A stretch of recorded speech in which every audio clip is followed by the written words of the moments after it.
Здравствуйте, уважаемые посетители! Очень рада приветствовать вас на территории Архангельского государственного музея деревянного зодчества и народного искусства «Малые Карелы».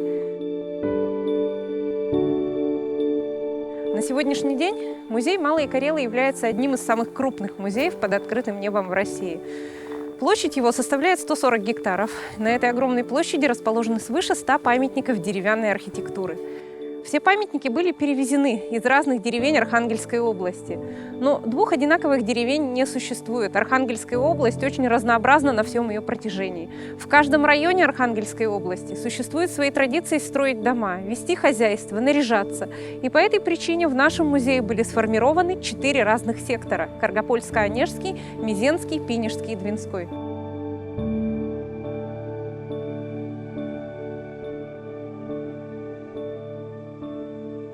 Каждый из секторов собой представляет своеобразную модель северо-русской деревни, отражающую характерные для отдельного взятого района Архангельской области особенности планировки селения, архитектуры построек и их интерьеры. Постановление о создании музея было издано в 1964 году, а спустя 4 года на эти живописные холмы стали перевозить постройки из деревень Архангельской области.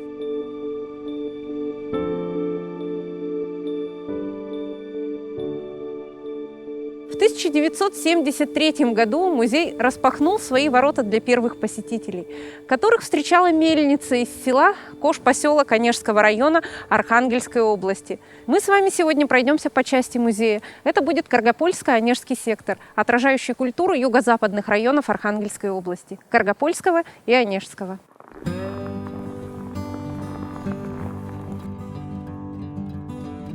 Мы с вами направляемся к получившей широкое распространение у нас на севере изгороди, которая получила название «Косяк».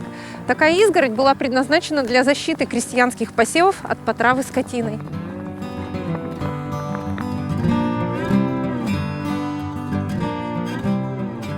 Построить такой забор не составляло большого труда для крестьян. Кол, который вбивался в землю у хорошего хозяина, был сделан из можжевельника. Вицы, которые перевязывали его в нескольких местах, сделаны из ели. А жерди, которые укладывались на эти ели, из осины. Осина считается самой водостойкой породой древесины в наших северных краях. Укладывались жерди под наклоном к земле, с той целью, чтобы увеличить долговечность ограды. Срок ее службы в среднем составлял 25-30 лет в крестьянском хозяйстве.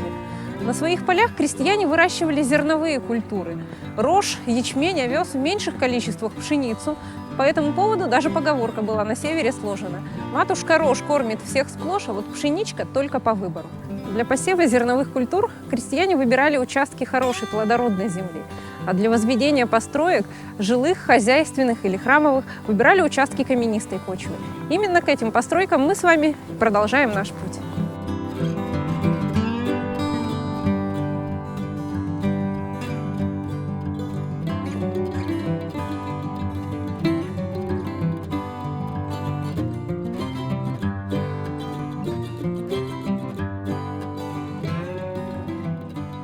В числе первых построек, перевезенных на территорию музея «Малые Карелы», была и колокольня, перевезенная с юга Архангельской области, из села Кулига-Дракованова Красноборского района. Эта колокольня является гордостью музея «Малые Карелы». На своем историческом месте она была возведена в конце XVI века. И если внимательно сосчитать, то можно заметить, что она является ровесницей города Архангельска, основанного в 1584 году. Дожила эта колокольня до наших дней в первую очередь благодаря особенностям своей архитектуры.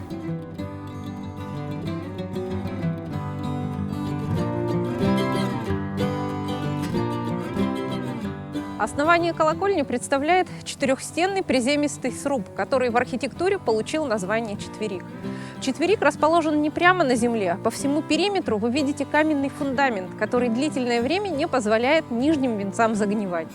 Сверху на четверике расположен более мощный, более высокий по пропорциям восьмистенный ярус, который имеет название восьмерик. В верхней части стены восьмерика словно бутон цветка раскрываются вверх, расширяются. Такие плавные расширения стен в архитектуре получили название повалы. По всему периметру повалы покрыты резными дощечками с прямоугольным окончанием, имеющими название полицы. Полицы вместе с повалами образуют форму зонта. Они обеспечивают защиту стен колокольни от частых на севере осадков. Кроме того, долговечность строению обеспечивает особой формы кровля. Это шатер. Обратите внимание на его высоту. На кровле подобной формы осадки не задерживаются, они сразу же скатываются на землю. Некоторые особенности колокольни, позволявшие ей стоять несколько веков, мы с вами рассмотрим, подойдя ближе к самой постройке.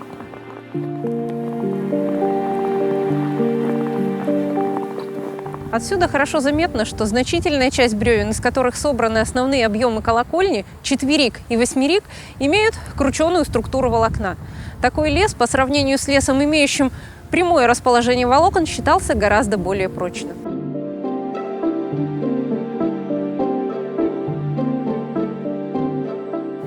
В старину колокольни невозможно было встретить отдельно стоящими сооружениями.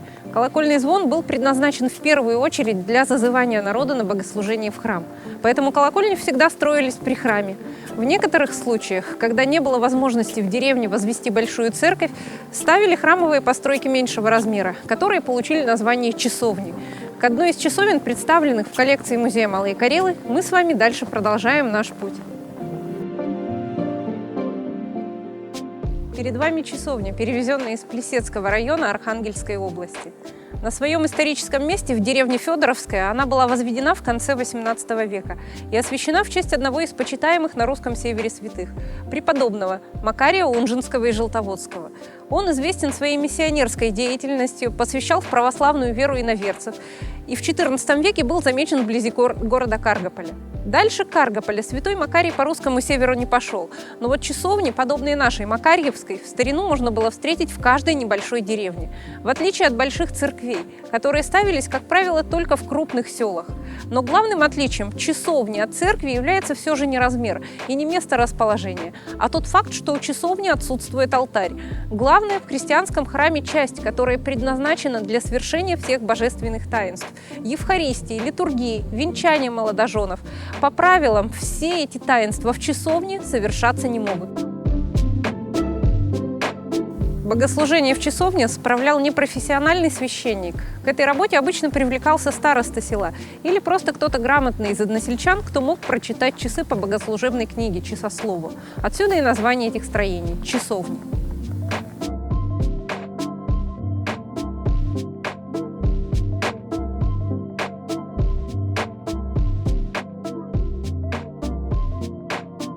В отличие от церквей, ставили часовни не в центре населенного пункта, а в укромных уголках, которые в старину называли священными рощами. Мы же с вами дальше из укромного уголка музея Малые Карелы отправляемся в центр села для того, чтобы подробнее познакомиться с архитектурой и интерьерами крестьянских построек.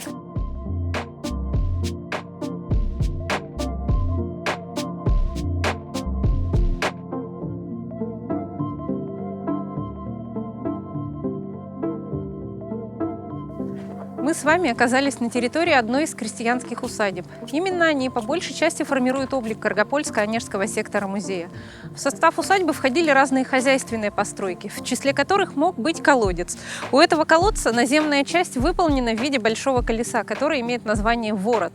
Подобный тип колодца устанавливался в тех местах, где вода залегает на большой глубине под землей. Кроме колодцев, в состав усадьбы также мог входить зерновой амбар. Ну и главная часть любой усадьбы – это жилище крестьян.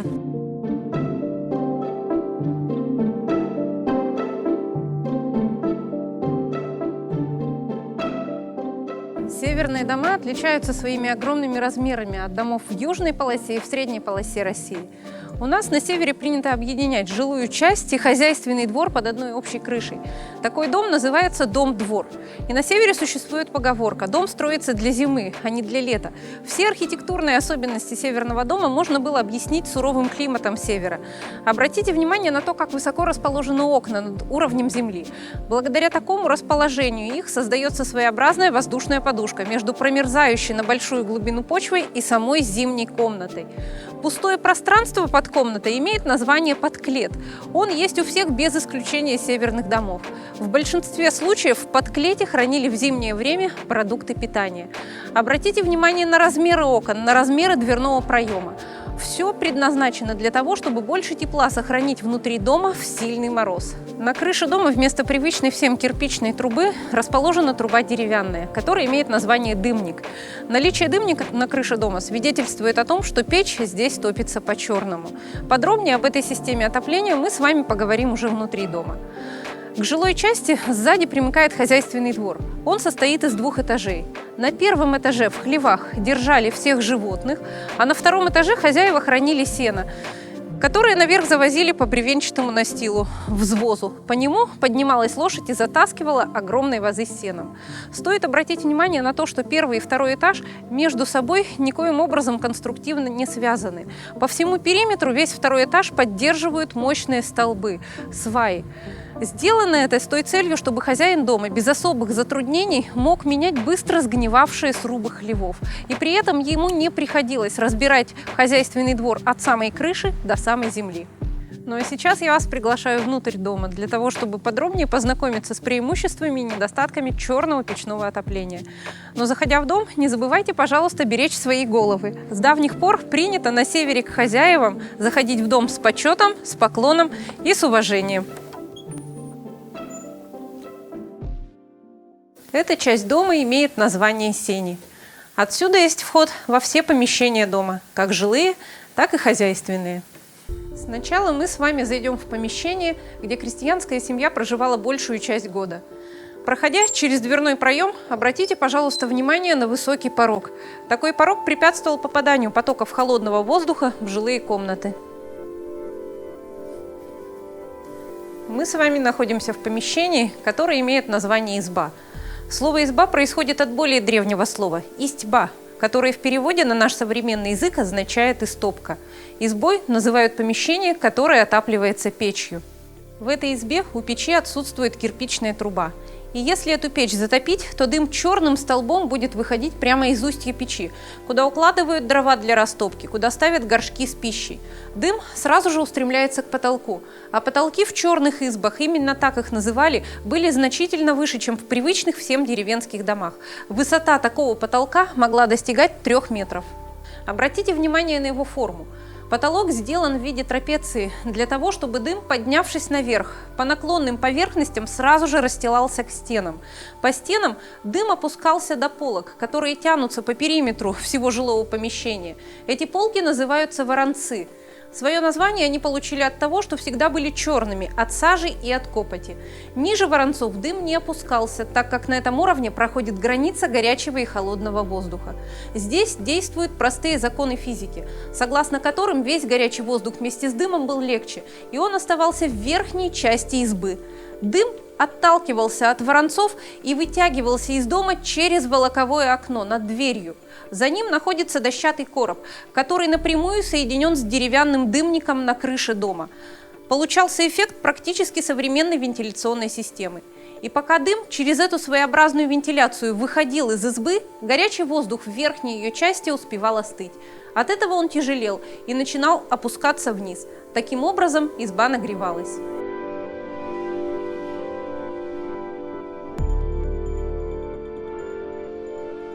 Крестьянам, проживавшим в этой избе, не стоило больших усилий нагреть ее до 25 градусов, при том, что печь топили только 1 раз в день. Все вы наверняка знаете, что белую печь приходится топить 2, порой даже 3 раза в сильный мороз, для того, чтобы внутри дома сохранялось тепло. Соответственно, черная печь требовала меньшего расхода дров. По этой причине на севере сложилась такая поговорка: «Любить тепло – значит дым терпеть». Любили такие печи еще и за то, что дым хорошо пропитывал стены избы, потолок, и из бревен выгонял всех жучков-древоточцев, которые подрывали состояние древесины. Но наряду с преимуществами у этих изб существовали и недостатки. Во-первых, крестьяне, жившие здесь, особенно дети, часто страдали заболеваниями глаз и дыхательных путей. Встречались даже случаи смерти от угара. А для хозяек большую сложность составляла проблема поддержания чистоты в таком доме. Черные избы мыли всего лишь 2 или 3 раза в год по случаю большого церковного праздника. Самое чистое место в крестьянской избе – это красный угол. Расположен он таким образом, чтобы до него из печи не долетала сажа, по диагонали от нее. Здесь вокруг стола собиралось все крестьянское семейство во время совместных трапез.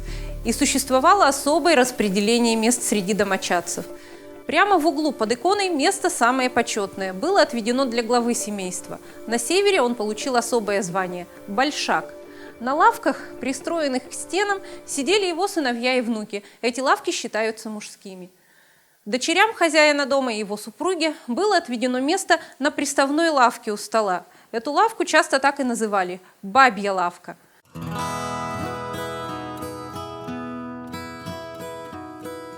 На ней был свой особенный порядок. Рассаживались здесь таким образом, чтобы супруга хозяина дома села за стол последней.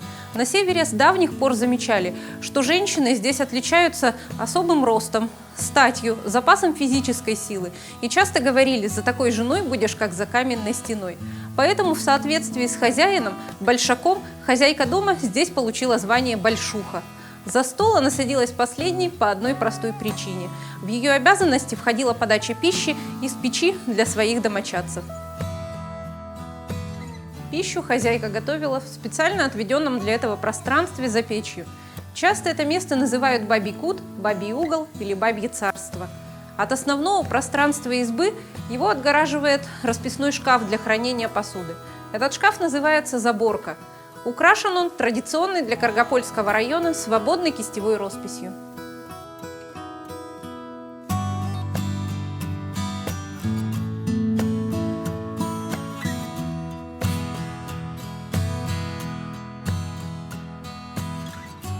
Прямо у окна напротив печи было обустроено рабочее место хозяйки. Здесь она занималась рукоделием.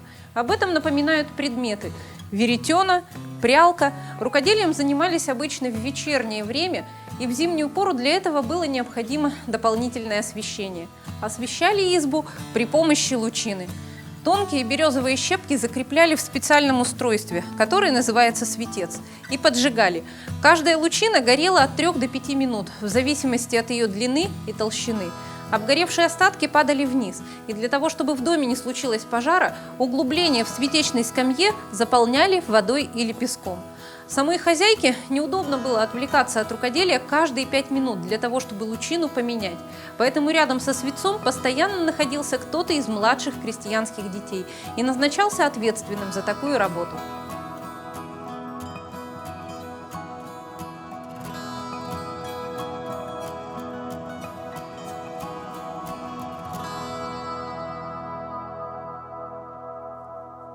Если в доме были грудные дети, то в центре избы висела колыбель или зыбка на длинном шесте из черемухи, который называется очеп. Над колыбелью вы видите полог, сделанный из старого материнского сарафана. По крестьянскому поверью, этот сарафан мог уберечь ребенка от сглаза. А еще его рассматривали с точки зрения практической пользы.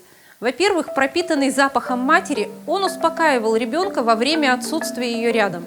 А во-вторых, за счет своей плотной ткани он мог уберечь ребенка от яркого солнечного света и гнуса.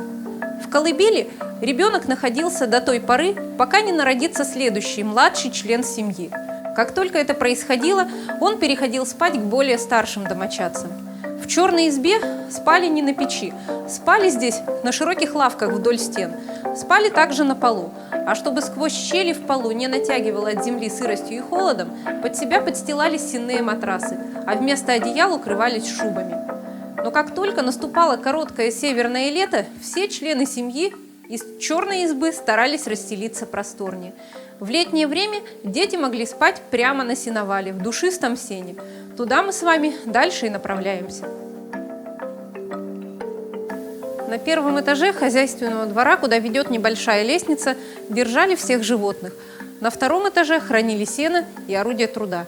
Мы с вами находимся в Каргопольско-Онежском секторе музея, представляющем культуру юго-западных районов Архангельской области. Климат в Каргополье всегда был сравнительно мягким, и он способствовал развитию земледелия в этих краях. Все предметы, представленные в экспозиции, имеют отношение именно к земледельческому труду. Это плуг для вспахивания земли перед посевом зерна, барана для выравнивания почвы после посева, вилы и грабли, которые использовали на сенокосе. В каждом доме с давних пор держали ручные жернова, предназначенные для помола зерна. Деревянные перемалывали зерно в крупу, каменные – в муку. Но далеко не все зерно, которое на своих полях выращивали северные крестьяне, использовалось для дальнейшего приготовления из него каши или хлеба. Ячмень, к примеру, называли нашим северным хлебушком, потому что он не боится морозов. Но хлеб и лепешки из этого злака слишком быстро черствеют. Поэтому такой хлеб крестьяне не очень любили. И ячменю в наших северных краях нашли другое применение. Из него крестьяне предпочитали варить пиво. В экспозиции представлены огромные ковши, которыми пиво после варки разливали в разные емкости.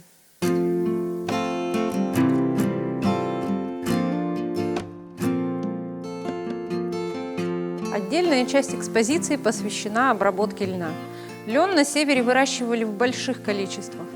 Прежде чем приступить к обработке, лен нужно было с поля собрать. В отличие от зерновых культур, лен никогда не срезали серпом. Его выдергивали из земли вместе с длинными корнями, для того, чтобы получилось длиннее льняное волокно, которое необходимо для дальнейшей работы. А с обратной стороны стеблей вы видите большое количество головок с семенами.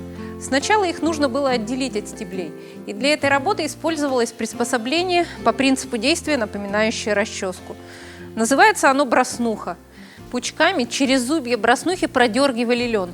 Головки отделялись таким образом от стеблей, и в руке у хозяйки оставались одни длинные, жесткие стебли, которые покрывала очень твердая оболочка, которую называли кострика или кострица. Ее необходимо было разломать при помощи инструмента, который называется мялка. Ручка мялки поднимается вверх. Под нее подкладываются жесткие первоначально льняные стебли, и ручкой они переламываются в нескольких местах. Оболочка ссыпается вниз по желобу мялки, рассыпается по сторонам и повисает на самих стеблях. Остатки ее нужно было стряхнуть с самих стеблей.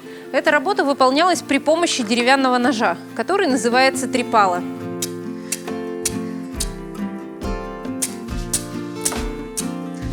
При такой работе освобождались нежные волокна из стеблей. После того, как лен был обработан трепалом, необходимо было его расчесать. В большом объеме он получался спутанным. И уже расчесанный лен при помощи веретена и прялки превращали в нити, которые наматывали на катушки или заправляли в ткацкий станок.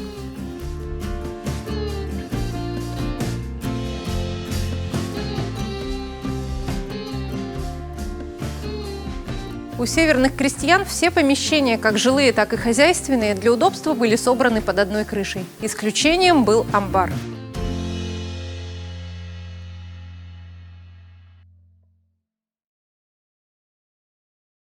В амбаре у крестьян хранилось самое ценное имущество. Это был годовой запас зерна, предназначенный для помола в муку в течение года. Зерно для весеннего сева.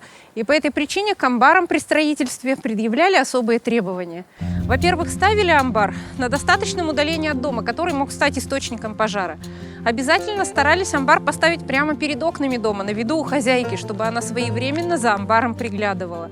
Для того, чтобы мыши не попортили находящееся внутри зерно, в двери амбара обязательно обустраивался лаз для кошки.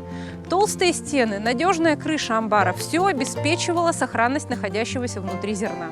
Кровлю большинства хозяйственных и жилых построек называют безгвоздевой, потому что любая из составляющих деталей держит следующую деталь методом деревянных рубок и деревянных соединений. В основе кровли лежат целые стволы ели, выкорчеванные с одним из ответвлений корня. По своей форме этот элемент напоминает птичью голову, поэтому имеет название курица. Таких куриц нужно было по всей длине кровли столько, сколько на себе смогут удержать длинный тяжелый желоб – водосток. Когда водосток был уложен в курицы, крыша постройки закрывалась тесом. Тес уложен здесь в два слоя, в шахматном порядке, таким образом, чтобы доски верхние закрывали стыки досок нижних. Для того, чтобы обеспечить более надежную гидроизоляцию хранящегося внутри амбара зерна, между слоями досок часто прокладывали слой бересты. А для того, чтобы верхние концы досок не разнесло сильным штормовым ветром в стороны, их нужно было на крыше закрепить. Закрепляли их при помощи самого тяжелого элемента кровли, который имеет название конек. Таким образом, кровлю жилых и хозяйственных построек можно называть не только безгвоздевой, но и кровлей по потокам и курицам. Но такой принцип возведения кровли использовался только у хозяйственных и жилых построек. У храмовых построек кровля возводилась по иному принципу.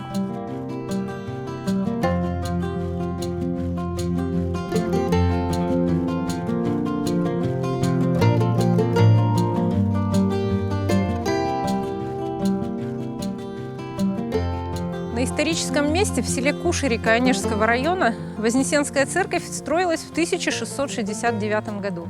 Она возводилась в особую историческую эпоху, во время проведения реформ патриарха Никона. Патриарх Никон изменил многие православные обряды и предъявлял особые требования к архитектуре храмов. Он говорил о том, что церковь нужно покрывать не шатром. Шатер вы видите наверху колокольни. А церковь, согласно правилам святых апостолов и святых отец, должна быть пятиглавой. 5 глав этой церкви символизируют. Большая центральная Иисуса Христа, а главки поменьше его евангелистов – Иоанна, Луку, Марка и Матфея. Но отсюда вам хорошо заметно, что главки расположены не прямо на плоской поверхности, а под ними имеется дополнительная, особой формы кровля, которая в архитектуре получила название куб.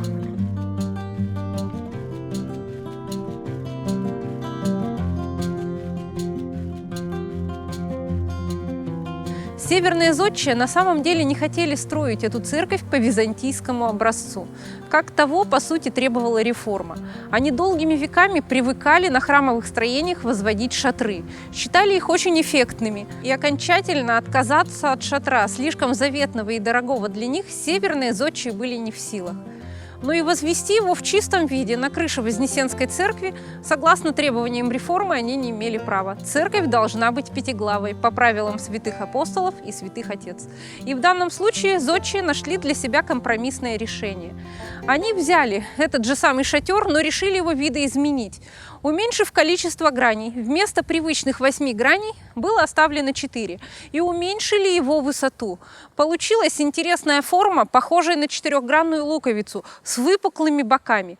Также по форме получившаяся кровля напоминала простой бытовой предмет – сосуд для кипячения белья, в деревнях которым пользовались женщины. Но в данном случае этот сосуд представляется перевернутый. Такой сосуд называли кубом, и по аналогии с этим сосудом была названа кровля – куб. А сверху на кубе разместили 5 глав, наличие которых требовала реформа. Такие церкви так и стали называть кубоватыми.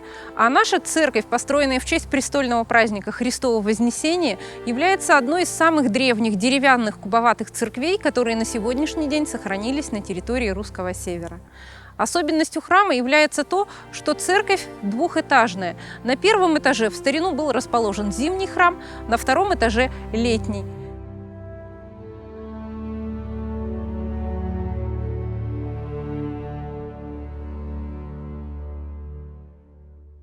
Престолы верхнего храма были освящены в честь покровительницы женского рукоделия Параскевы Пятницы и Ильи Пророка. Престол нижнего зимнего храма освящен в честь праздника Вознесения. Именно этот интерьер был восстановлен в 2006 году и заново переосвящен. И сейчас мы имеем возможность заглянуть внутрь храма и полюбоваться его убранством.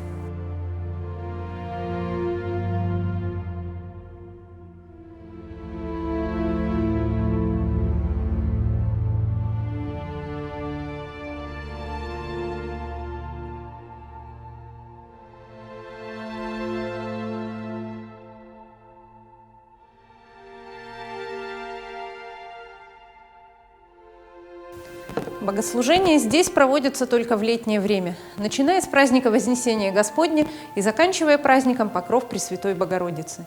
С давних пор в пространство храма на богослужение допускались не все слои населения. С определенных этапов службы, когда подходил черед церковных таинств, из храма просили удалиться нищих, оглашенных и незаконно рожденных.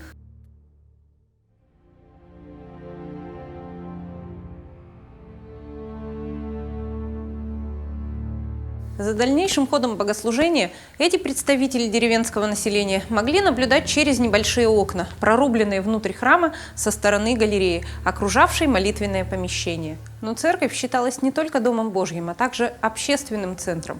На просторной галерее собирались мирские сходы, на которых решались дела общины. Здесь зачитывались царские указы.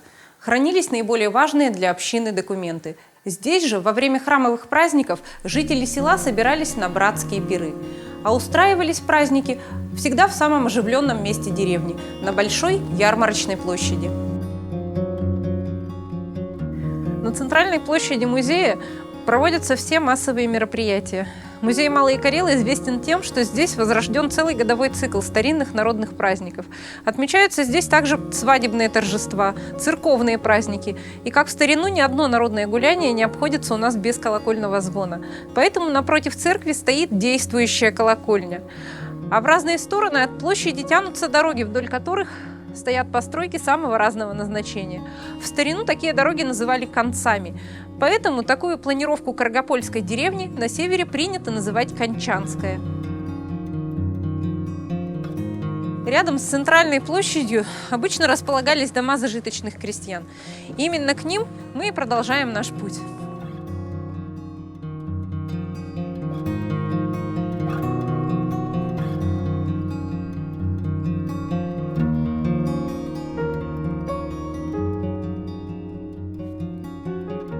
Дома зажиточных крестьян выделяются в общем ландшафте деревни своими размерами, декоративным убранством и интересным архитектурным решением. С левой стороны вы видите дом, у которого жилая и хозяйственная часть примыкают друг к другу боковыми стенами и имеют самостоятельные кровли. Такой вариант расположения их по отношению друг к другу называют двурядная связь. За моей спиной у дома вы видите только жилую часть. Хозяйственная часть расположена за ней сзади, строго перпендикулярно. И если посмотреть на этот дом сверху, то в плане он будет напоминать букву «Т». Такой вариант расположения жилой и хозяйственной части по отношению друг к другу называют Т-образная связь. Вспомните дом, в котором мы с вами побывали в начале экскурсии. Там последовательно друг за другом вдоль одной линии расположены все помещения. Жилая комната, изба, сени и хозяйственный двор. Такой вариант расположения помещений внутри дома по отношению друг к другу называют брус. За моей спиной дом, который является самым старым из всех жилых построек, представленных в экспозиции Музея Малые Карелы. На своем историческом месте дом Александра Федоровича Пухова был возведен в 1812 году. Обратите, пожалуйста, внимание на крышу дома. На ней, кроме деревянного дымника, виднеется кирпичная труба. Наличие кирпичной трубы на крыше дома свидетельствует о том, что одно из жилых помещений в нем отапливается по-белому. И именно в эту избу мы с вами сейчас и заглянем.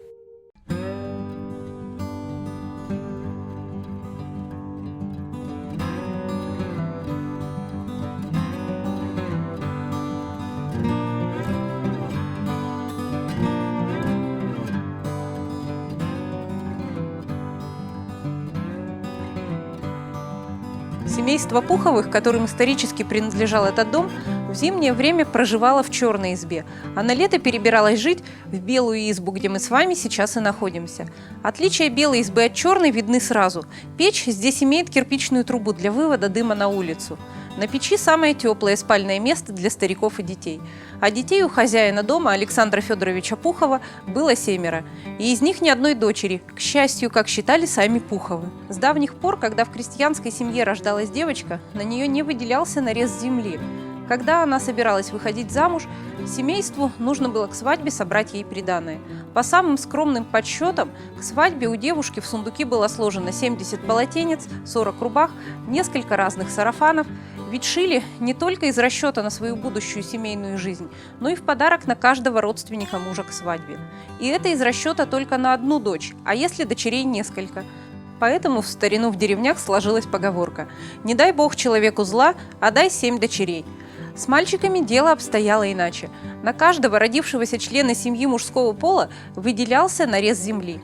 А на 7 сыновей хозяина этого дома, Александра Федоровича Пухова, было выделено 7 таких нарезов. И пока сыновья не вступили в права владения своими землями, их отец устраивал на этих землях охоту. Пуховы охотились на лосей, на медведей, на зайцев. В этом доме мясо не переводилось. Были даже излишки, которые возили на продажу по соседним деревням.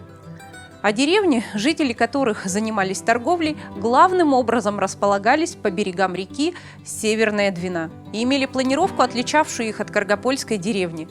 В старину все деревни строили не похожими одна на другую.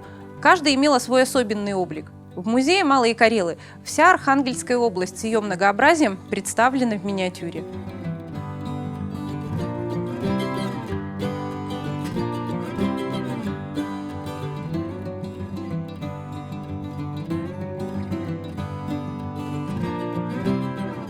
На этом мы с вами завершаем экскурсию по Каргопольско-Онежскому сектору музея Малые Карелы. За моей спиной переход, который ведет к дальним секторам музея – Мезенскому, Пенежскому и Двинскому. А я на этом с вами прощаюсь. До новых встреч в музее Малые Карелы.